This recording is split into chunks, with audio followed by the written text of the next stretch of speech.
Gruezi mitenand. For tonight's dinner, Schlarraffenland will show you how to make karaage. For those who haven't been blessed with the knowledge and taste of karaage, it's basically delicious Japanese fried chicken. But today, we're not just simply recreating this popular dish, we're going to give it a personal twist to elevate the dish to a different level.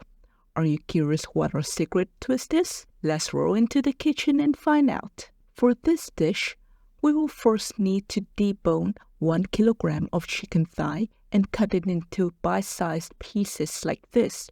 Traditionally, karaage will require the removal of the chicken skin, but we're going to leave the chicken skin in because the skin is tasty, and if you're too health conscious, then just stay in the gym a bit longer after consuming the chicken skin. Problem solved. After cutting the chicken, we'll marinate it with 6 cloves of crushed garlic, 20 grams of chopped ginger, 1 tablespoon of paprika, 3 tablespoons of soy sauce, 1.5 tablespoon of mirin, 1.5 tablespoon of sake, half a tablespoon of sesame oil, and lots of pepper.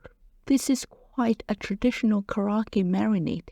Let the chicken marinate for at least half an hour in the fridge.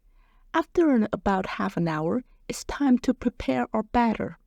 And here lies our secret. You will need 1 bowl of starch, 1 bowl of 3 whisked eggs, and 1 bowl of panko or breadcrumbs. There's no panko in the traditional karaage, but this is our own twist that is gonna give you a very pleasant surprise. So trust us. Take your chicken and coat it first in starch, then give it an egg wash, and finally cover it thoroughly with panko. Now, fill half of your cooking pot with oil and heat it up until the oil is properly hot. You can check it by sticking the chopstick into the oil. If you see bubbles, then the oil is perfectly hot. Quickly drop your battered chicken into the oil and deep fry it for 1 minute and 30 seconds. Remember, only fry a few at a time. Don't be greedy and crowd your pot. After a minute and a half, take your chicken out and let it rest on a piece of paper towel to remove excess oil. We double fry our chicken to make sure it is perfectly crunchy. After about 15 minutes of resting, you can drop your fried chicken back into the oil for the second fry. Now, if you have an air fryer, we recommend taking advantage of your air fryer and using it for the second fry. Just pop your chicken in the air fryer at 170 degrees Celsius for 4 minutes, and you have a perfectly crunchy fried chicken. So fast, so convenient, so clean, and so healthy. If you don't have an air fryer, you can deep fry your chicken again in oil for 1 minute.